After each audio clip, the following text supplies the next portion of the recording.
Hello, welcome to Bridging Western and Alaska Native Ways in Transition Plans and IEPs.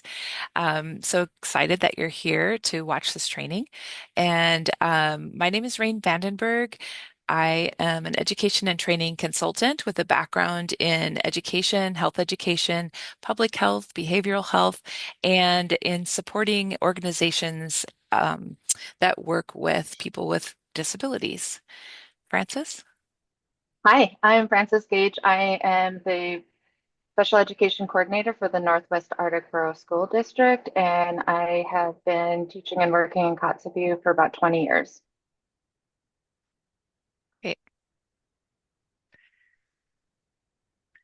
We'd like to start with a land acknowledgement. We acknowledge that we live and work on the unceded territories of the Shikaquan on Lingit Ani, also known as Sitka. And the Inupiaq in Kotzebue, also known as Kikatorik. We acknowledge the Tlingit and Inupiaq peoples have been stewards of the land where we work and reside since time immemorial, and we are grateful for that stewardship and incredible care.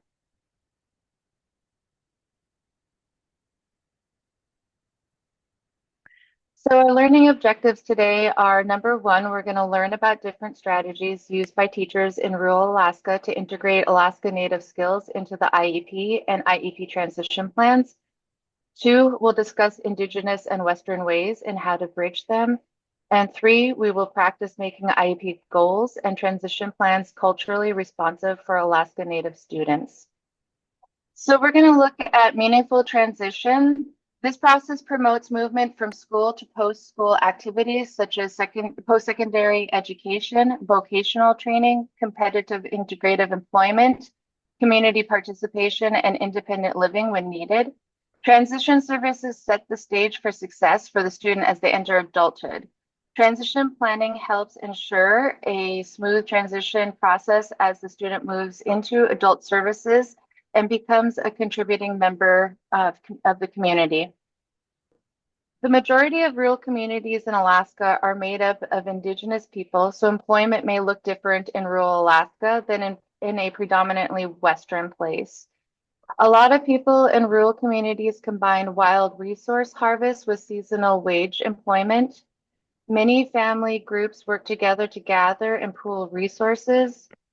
Some values that are essential to economic and social stability are reciprocal relationships, respect, and trust. To many, the harvesting of wild resources are central to the customs and traditions and foster a sense of connection to the land and their ancestors. So we're going to be looking at different kinds of transition activities and how they may look different in rural Alaska. So just imagine two students who experience a similar level of disability who want to live in their rural village in Alaska.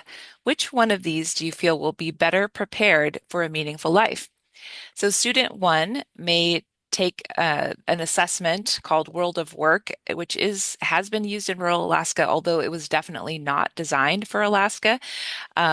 And through that assessment, it finds that they should focus on skills to work in a retail setting, and that suggested activities are to fill out online applications to Walmart and practice following verbal instructions.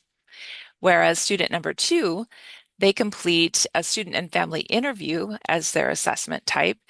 And through that, they decide they would like to learn skills to support annual subsistence fishing and food preservation as their transition goal. And the activities that they define are to learn cold water safety skills and how to care for fishing gear. And then they also practice social reciprocity through the use of learning stories to prepare them for that kind of community activity. So, which one do you think would be more prepared for a meaningful life? Obviously, student number two. So, imagine if the IEP transition plan could be a bridge instead of a wall. So many people, I mean, in general, but especially true in rural Alaska, really find the IEP process to be a barrier instead of a support. And so what we're really working on with this presentation and this work is to connect students to their community, their heritage, to confidence, to the land, to really build those connections and strengths using these tools of the IEP and special education. So, with a lot of these things in mind, the Alaska Native Post-Secondary Transition Skills Project has been going on for about the last 5 years. And we really wanted to demonstrate how subsistence and other Alaska Native skills can be better integrated into the transition plan of the IEP for Alaska Native and rural Alaskan students. So we started with a guidance for use, so just kind of how to do that in 2019. But also in 2024, we came out with a new guide, which this training is really focused on the main ideas that are in the guide. We also developed model curriculum. So, in partnership with Alaska Native co-authors and culture bearers, we developed 2 units for each of the 5 regions of Alaska. And they were all regionally specific, but at the same time relevant and able to be adapted for other areas of the state. They tied to the local Alaska Native values and language when possible. And they also used and integrated Alaska Native methods of teaching and learning. So the overall curriculum collection um, started in Dillingham with co-author Robin Cheney, and we focused on and incorporated Yupik values in these lessons. We had the guidance for use, and then a unit on set net fishing and cold water safety. In Kotzebue with Inupiaq values, I worked with Francis and Charlene Hadley, who was with Tribal Vocational Rehab, on self-employment and financial literacy, and also on Inupiaq sewing. And this is the first time that we introduced an Alaska Native art form into the curriculum. In Southeast Alaska, with Tlingit, Haida, and Tsimshian values, I was able to work with Charlie Skolka Jr., Chuck Miller, and Margie Esquiro, and we developed stewardship and harvest from the land and traditional carving. In the interior, with Dene Athabascan values, I worked with Philip Albert on the winter safety on the land and Rochelle Adams, who's a master beater, on the Dene Athabascan beading unit. And in Kodiak, with Alutiiq and Supiaq values, I worked with Joe Delgado and Melissa Martin and Gwen Sargent. And we did Indigenous leadership skills and salmon, our way of life. And the significance of the color on the screen is that the blue units are focused on subsistence related topics. The the purple are Indigenous art forms, and the red are really kind of life skills that are taught with an Indigenous lens. So, for example, the self-employment and financial literacy, these are life skills that anyone needs, but they really are taught in a way that uses regional examples and makes it really accessible to the students to learn those skills. So we worked on a pilot project in 2023. So we worked with 4 sites with teachers to develop culturally responsive IEP transition goals.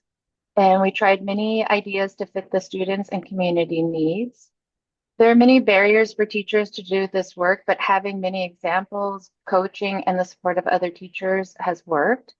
We have 2 primary approaches. One is to include Indigenous skills that connect the student to their community, and the other is to teach life skills important in that community using Indigenous methods. So in 2024 and the 2025 activities, we worked on training and dissemination, updating of the curriculum units, values and decision-making unit, and TVR and DVR pathways collaboration. And the values unit we'll be talking about that a little bit later, but that is underway and will be released later this year.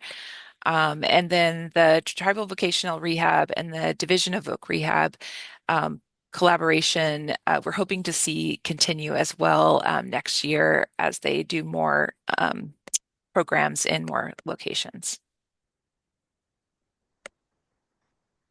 So one of the pilots that we did was the Alaska Native Skills Expanded section. So during this pilot, we expanded the scope of the project beyond subsistence and cultural arts to include many skills vital to life in rural Alaska. This is an important shift because it better addresses the complex relationships between current technologies and traditional knowledge, and both are needed. So this example shows a snow machine repair model that a teacher had mocked up for us, which was a great addition to this unit. And this can include the different technologies can also include small engine repair, aviation, runway maintenance, use of drones in conservation, and mapping for disaster responses.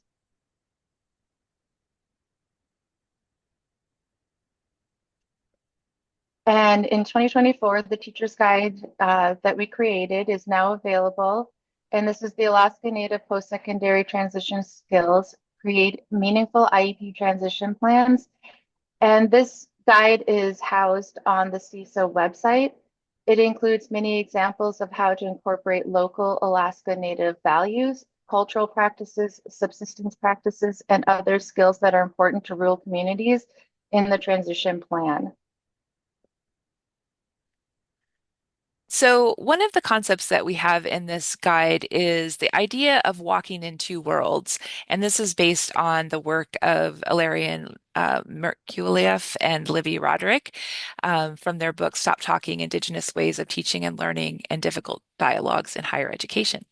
Um, but this concept is important because the indigenous mindset and the Western mindset are really different and can have some tension. And as Western educators or teachers that are engaged with that more Western education system, understanding these two worlds and helping students really understand them and learn how to bridge these can be really powerful and give your students choices. So, some examples in the Indigenous way, it might be focused on how to be a real human being, where the Western is focused on how to succeed. In Indigenous might be focused on not standing out, where it's valued in Western cultures to be assertive. For Indigenous, the group concerns come first, and Western tends to be more individualistic. Um, Indigenous inherently has a slow earth-based pace, where Western is more fast machine-based pace. Indigenous focus on visual and oral, where Western is more focused on written.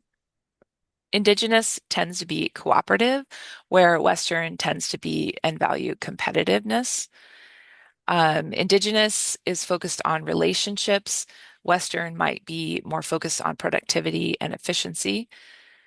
Where Indigenous pause, listen, and observe, Western values asking questions. Um, and the Indigenous may want to pause and reflect, and Western is really focused on that quick response. Indigenous may be more process oriented, where Western is very goal oriented. And indigenous economies really depend on small scale hunting, fishing, and harvesting in interdependent relationships with people in the land, where Western economies depend on mass production of goods and information.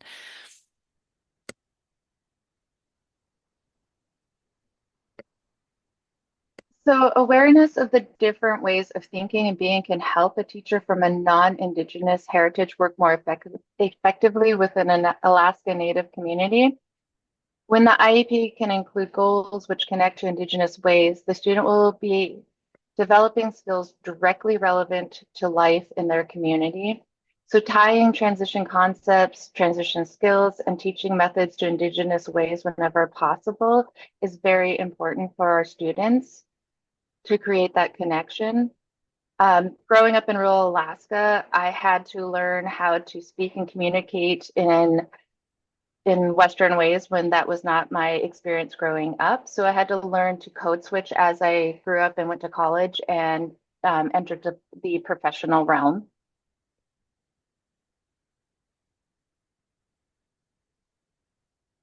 So just take a moment and pause the video and write down a few examples of how you see these two worlds in your classroom.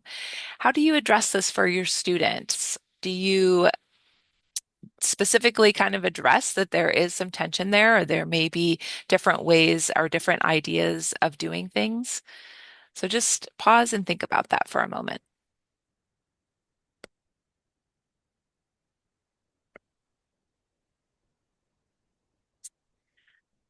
So next we're going to talk about transition plans and what needs to be included by law. So by the age of 16 or ideally sooner, 14, the following must be included in the IEP. You need to have 2 to 3 post-secondary goals related to training and education, employment, and independent living, if applicable, and a statement of transition services. And these must reflect the student's preferences and interests. The Indicator 13 checklist defines the required areas that need to be in the IEP transition plan. And this includes those measurable post-secondary goals that are updated at least annually in the areas of employment, education, training, and independent living. Goals are based on transition assessments. So transition assessments can look lots of different ways. We're going to talk about that. They can be informal or formal in the areas of employment, education, training, and independent living, if applicable. And this also identifies the needed transition services and partners. It documents the course of study with specific classes to show the student is on track to graduate or achieve their post-secondary goals. And it includes goals related to transition service needs in the area of employment, education training, and independent living, if applicable. It also documents that the student was invited to participate in the transition planning in their IEP. This is really important whenever possible to make sure that this very closely aligns with the student's interests and that they can participate in this planning process throughout.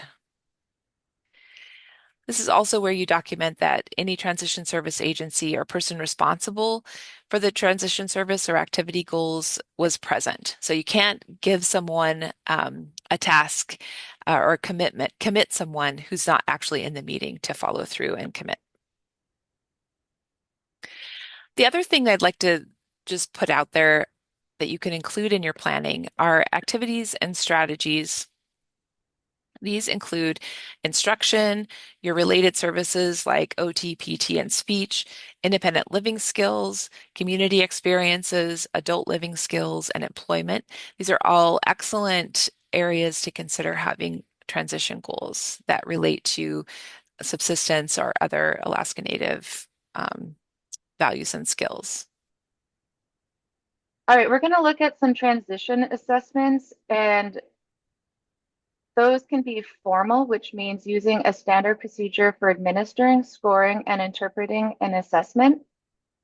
Adaptive behavior daily living skills assessments are an example that can help determine how much support a person with a disability may need. This can include communication needs, self-care, home living needs. And examples of this type of assessment that could be used are the Adaptive Behavior Assessment System and the Vineland Adaptive Behavior Scales.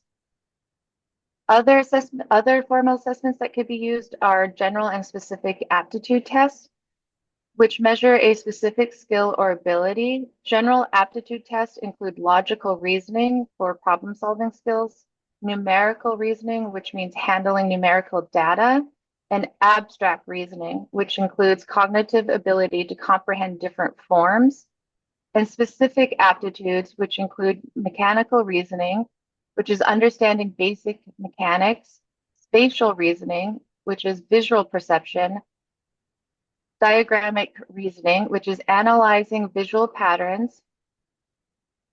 And another formal assessment could be an interest inventory, which provides information about a person's preferences for certain careers, occupational activities, or types of work. Intelligence tests and cognitive assessments can also be used, which is a single test to assess a person's cognitive performance. And self-determination assessment, which can include readiness, strengths, needs, help students to identify their strengths and needs to enable them to set goals and advocate for themselves. Informal methods are less structured and include data collected from a variety of individuals, including parents and teachers, using non-standardized methods. Think of interviews with the family. Student and parent interviews and questionnaires is for the purpose of gathering information used to determine a student's strengths, needs, preferences, and interests related to post-secondary outcomes. Direct observation, which should happen in the student's natural environment, which can include the school, place of employment, or community settings. And self-evaluation or self-determination assessments help to provide information about one's readiness to make decisions related to their post-secondary ambitions. So transition assessments, at its most basic, the transition planning process starts with assessing three things. One, where is the student now? Two, where do they want to go? And three, how did they get there? Now that we have outlined what is required related to transition plans, we're going to share strategies we learned from last year's pilot on how to integrate Alaska Native skills into transition planning. So strategy one, use a student-parent interview with discovery questions about Alaska Native skills that are important to the family. And this questionnaire is also in the guide handbook as well.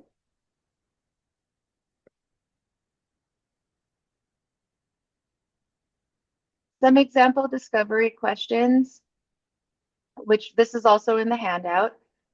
Does your family fish and hunt for food? If you rely on subsistence food sources, how can you more meaningfully support harvest and preservation of the foods? Does your family have a small business? What activities are involved? How can you support the family business based on your strengths and interests? Are there cultural activities that you are interested in participating in and learning? Dance, arts, music, native language? And what jobs are key in keeping your community running that you would be interested in learning about? So, this focus on using a discovery process uh, is really part of that informal strategy, but can really connect to a more meaningful result. So, you can use a strength-based process to find out about the student's interests in cultural and subsistence activities and skills that are important in their community. And these really tie directly to the students' abilities and supports that have been helpful in the past. So I'd like to share this example from the Dillingham unit where co-author Robin Cheney shared how she had looked at fish camp using a task analysis, which is the process normally used in a more uh, like an employment setting. But she applied that same idea to fish camp, where she really looked for opportunities like what are all the jobs that are happening and what are, she had five children who experienced disabilities and she looked at their strengths and then kind of matched like where can they step in and support this effort in a meaningful way? Where can they learn to participate? And so for one of the children, he was it was very overwhelming to be in that environment of fish camp. And so that wasn't the best fit. But he was very good at preparing the gear and putting the gear away at the end of the season. And so repairing the nets and tying, and like on the picture on the left shows the knot that was used, getting all of the nets neatly put away at the end of the season, and then at the beginning taking them and checking everything for to make sure the gear was ready to go. That was something he could do on his own time, and where there wasn't a time crunch. Now, at fish camp itself, when the fish are running, there's not really time to do that kind of direct instruction or support. And so one of the young adults was able to help with the keeping the area clean where the fish were being processed. And so they were able to practice kind of some of those skills outside of fish camp so that during fish camp, that was their job, making sure everything was clean and sanitized as the fish were coming in. Um, Another young person was able to help bringing the fish up from the boats and running back and forth. That was a good fit for their skills, and they were able to help with that. So I loved this example because it really showed how she matched what was happening to the skill set of the student and the interests of the students, as far and also thinking creatively about maybe there's things that happen outside of fish camp. The other important job from this example is that while everyone is at fish camp, someone still needs to be at home, kind of taking care of things at the house and making sure that the home is supported. And that is another thing that one of the individuals was able to help with. So, how does this look when it's actually integrated into the transition plan? We have a couple of examples of how this could actually appear. So, the example transition statement shows that this was done using the assessment type of a student interview and a parent survey. And the statement is Jason will improve his communication and social skills so he can participate in family and community subsistence activities.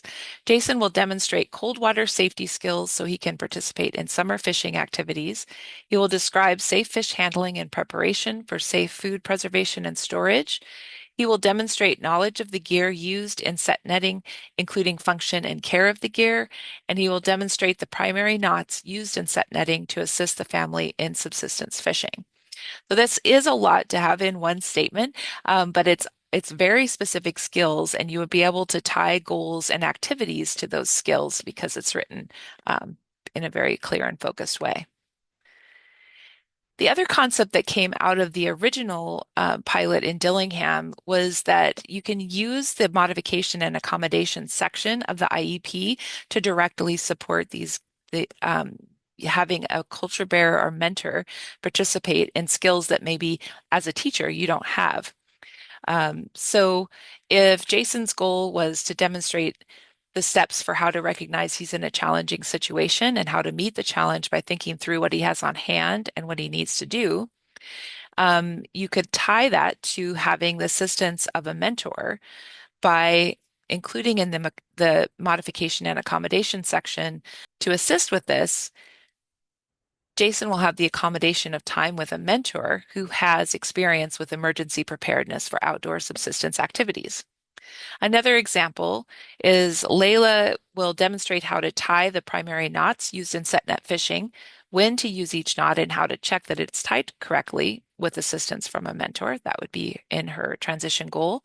And then in the modification and accommodation section, you would have the statement to assist with her transition goals. She will have the accommodation of time with a mentor with the following characteristics. The mentor will have experience with subsistence set net fishing.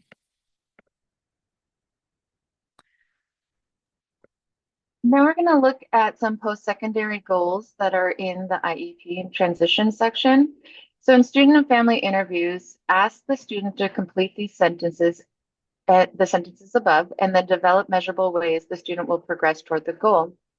So employment, when I leave high school, I will be employed as a education and training. When I leave high school, I will continue learning, training by an independent living. When I leave high school, I will live.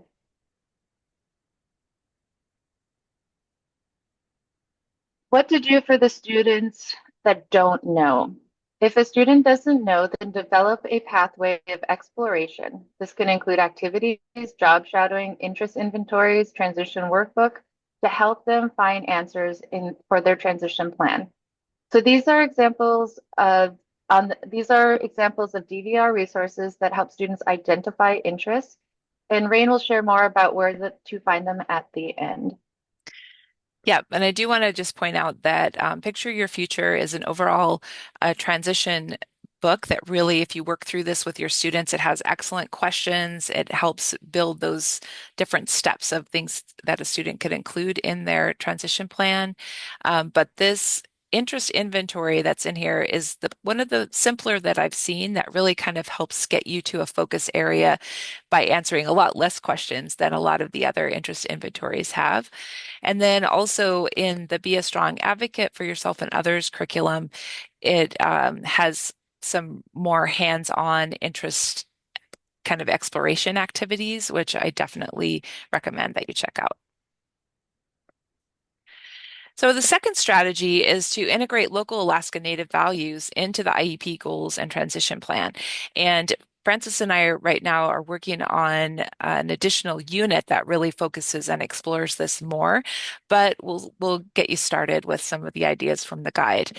So an example where you have an Alaska Native value, such as accept what life brings. You cannot control many things.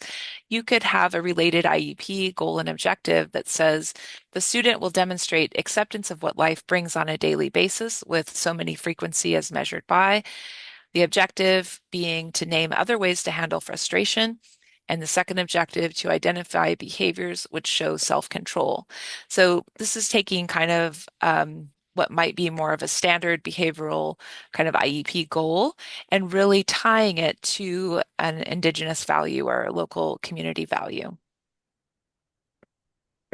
Continuing with that idea, you can learn how to use values to make decisions and which values are important to the student, and that can be part of their goal. There is a values compass activity, and that's part of what we are developing in the current values unit. One for each region that this really gives students a way to explore how to use the values to make decisions and starting to understand how values really do inform how we act and how we are in our communities. Completing the values compass lesson could be a transition activity that supports the goal of around decision making.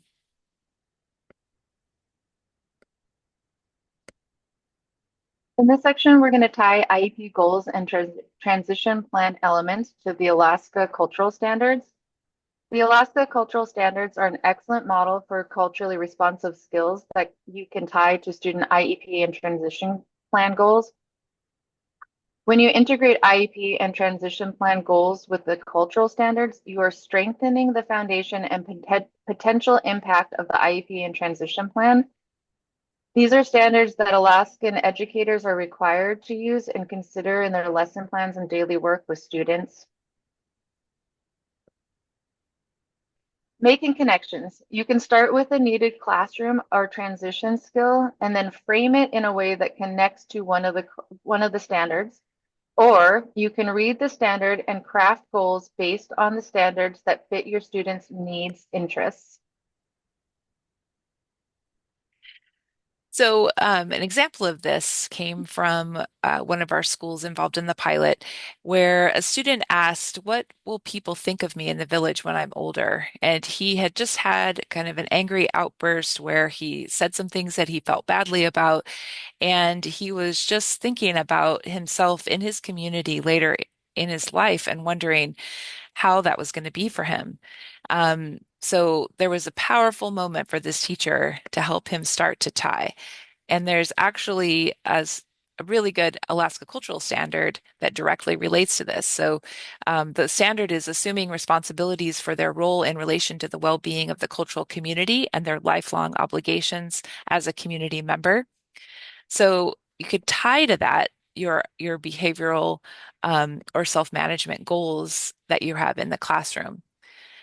Um, Really, this can be linked to any goals related to taking care of others, taking responsibility, leadership skills, time management, social interactions, and tying them to this idea of being a community member and the responsibility of being a community member can be really powerful. So another example would be Sarah will manage conflicts on a daily basis with 85% frequency as measured by teacher observation to contribute to the well-being of the community by walking away or seeking help in physical confrontations or setups. So this is another place you could use the values compass activity to support a goal. Live a life in accordance with the cultural values and traditions of the local community and integrate them into their everyday behavior. Daily living skills include decision making. You can participate and model using values to make decisions. You can include a transition goal about using values to make decisions. The fourth strategy is to tie transition activities to Alaska Native Transition Skills curriculum units. So I had gone over the 10 units that are available. Um, and in an interior school, one of the teachers really spent time with the winter safety on the land. And one of the lessons involved practicing troubleshooting in winter weather situations. And this is where at the beginning we showed you the snow machine handout and learning the parts of the snow machine and basic kind of troubleshooting for snow machine for using snow machines. We really found that mixed groups of students that included general ed as well as special ed worked best. So there was a large group of students that were interested in this topic. So when the culture bear came to talk about snow machine repair, and they brought in a sewing machine to kind of look at, and there was a large group of students, including the ones that had these transition goals. And then the students with the IEPs had goals to complete that unit of winter safety on the land as one of their course of study um, components in the Indicator 13 checklist. Our fifth strategy is to include the benefit to the community in IEP goals and transition plan desired outcomes. An example is being able to work cooperatively in small groups, large groups, or in non-structured activities is a key skill in subsistence and harvest activities. Prioritizing this skill and practicing it in the classroom can serve the student well as a community member. So, for example, annual goal number 7, to practice cooperative skills needed in family and community activities, the student will engage in appropriate group activities such as play, academics, classroom discussion, etc., with this frequency as measured by. Another way to tie this in, you might have a more standard social emotional goal to move directly from one location to another without disruption, classroom to classroom, playground to classroom, etc., where the culturally responsive version would look like this. As a way of showing respect and caring for others, the student will move directly from one location to another in a peaceful manner. You can just tell the tone and the feel of the goal is different, even though the intent is the same. Example transition activities from the pilot included specific activities related to whale harvest and food preservation, honoring elders during processing and through sharing the animal, living Yupik values through participation in subsistence activities on the land, use a special interest in YouTube videos and a love of being around elders to complete a video project of elder stories. Use love of Alaska Native dance to motivate physical activity and strengthening and social skill development. And I just want to add to that one where physical therapy and some of those auxiliary services actually were involved in using dance for this student, intentionally using the same moves that the student was interested in doing in dance to reinforce the physical therapy exercises that they were doing, and then selecting physical therapy activities that would support the student's interest in dance. Another example is a student that was interested in beading was using that beading as a way to develop those fine motor skills, and the auxiliary services were kind of on board with using the beading in order to develop those skills. Use an interest in trapping to learn winter safety on the land skills, cultural protocols for trapping, animal behavior, the names of local animals in the local language, respect for animals and the land. And this can all be done with the accommodation of time with a cultural bearer.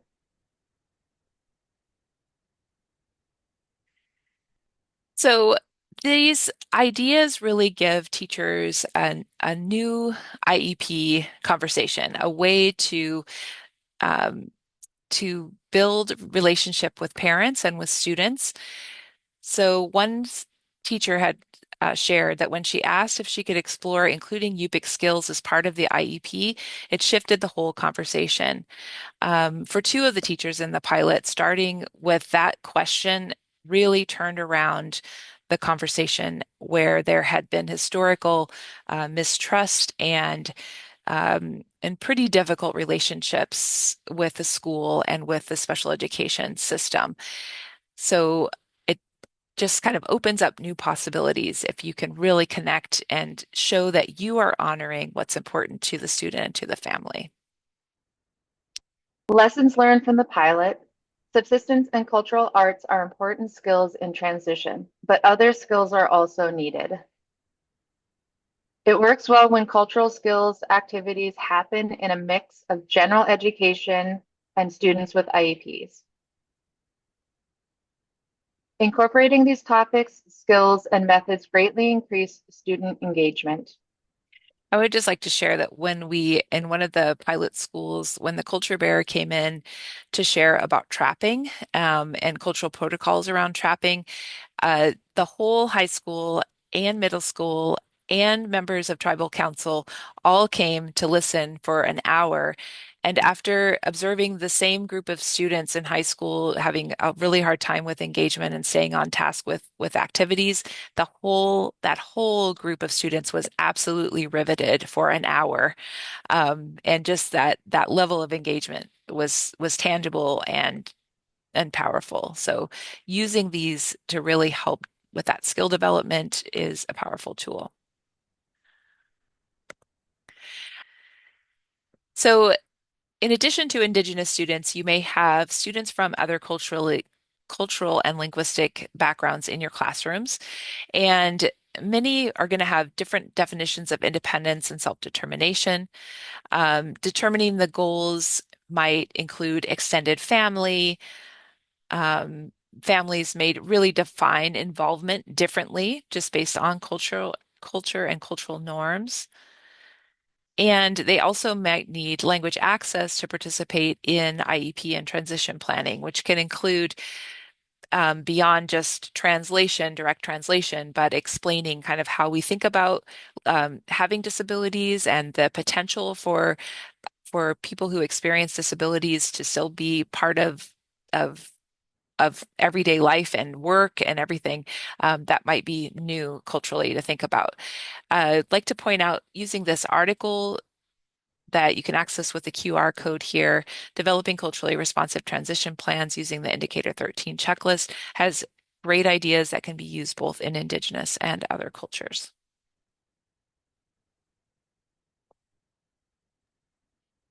We collected tips for helping teachers new to rural Alaska communities to work better with students and their families and to make connections. These tips were from second year teachers, cultural bearers, and Alaska Native community members who work in the schools. And this list of tips is also in the guidebook. So we are going to wrap up by just sharing some additional resources that are available.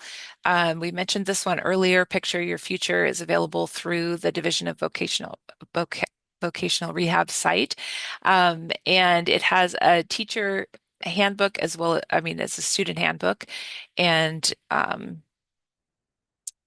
the curriculum units that we mentioned are on CISA's Alaska Traditional Transition Skills page. And then Be a Strong Advocate for Yourself and Others is focused on teaching those self-determination and self-advocacy skills with a Indigenous lens so that it's not quite as individual focused, but really ties more to developing these skills not only for yourself, but as a way to support your community. So, did we reach our learning objectives? Hopefully, you have learned different strategies used by teachers in rural Alaska to integrate Alaska Native skills into the IEP and transition plans. We've discussed Indigenous and Western ways and how to bridge them. And hopefully, you've had an opportunity to think about, if not yet practice, IEP goals and transition plans, making them culturally responsive for Alaska Native students. Thank you so much for your time today on this topic. And if you have questions or are interested in this project, please do reach out to us. Thank you everyone for your time and consideration.